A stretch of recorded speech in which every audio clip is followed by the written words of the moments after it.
Hello friends, आज मैं आपको सिंपल तरीके से साबूदाना की खिचड़ी बनाना सिखाऊंगी।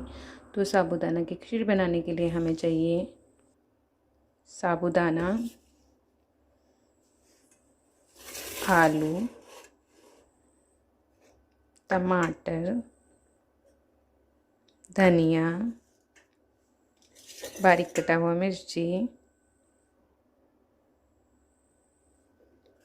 नमक और जीरा।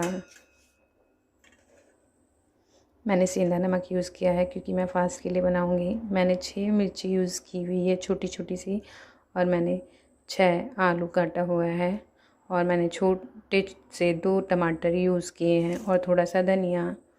मैंने गैस पे कढ़ाई पहले ही चढ़ा दी थी, जिससे कढ़ाई मेरी गर्म हो जाए। अब मैं उसमें तेल ऐड करूँगी।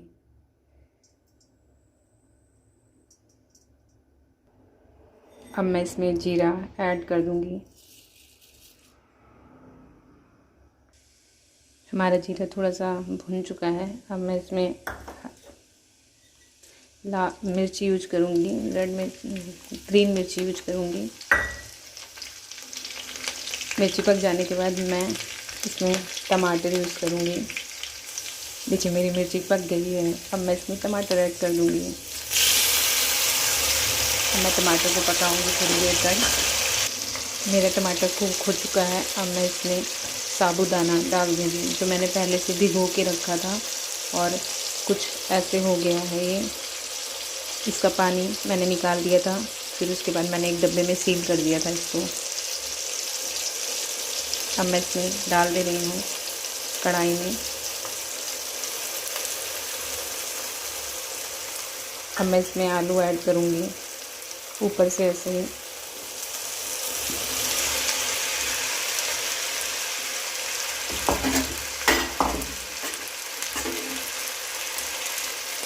अब मैं थोड़ी देर इसको ऐसे ही ढक दूँगी। फिर मैं इसमें बाद में नमक और धनिया ऐड करूँगी। पहले मैं इसको थोड़ा सा चला दूँगी। देखिए कुछ ऐसा हो गया है, देखने में भी अच्छा लग रहा है।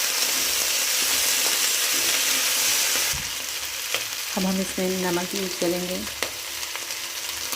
आप स्वाद अनुसार नमक डाल सकते हैं। मैं इसमें थोड़ा सा नमक डाल रही हूँ क्योंकि हम लोग कम नमक खाते हैं।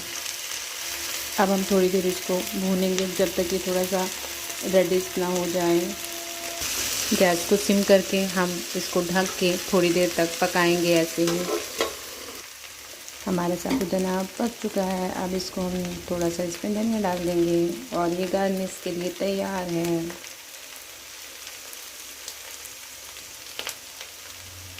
अगर आपको मेरा साबूदाने की खिचड़ी पसंद आई है तो प्लीज़ सब्सक्राइब कीजिए और शेयर कीजिए और लाइक कीजिए। Thank you.